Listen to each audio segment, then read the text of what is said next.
Hello everyone, in this video I will show you how to make a pro-level mask transition on CapCut PC.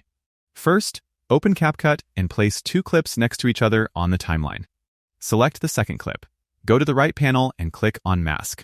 Choose Shape Mask Critical or Circle, works best for pro look. Adjust the mask size and position so it covers the area you want to reveal. Now click on the mask and go to Keyframe. Add the first keyframe at the beginning of the clip.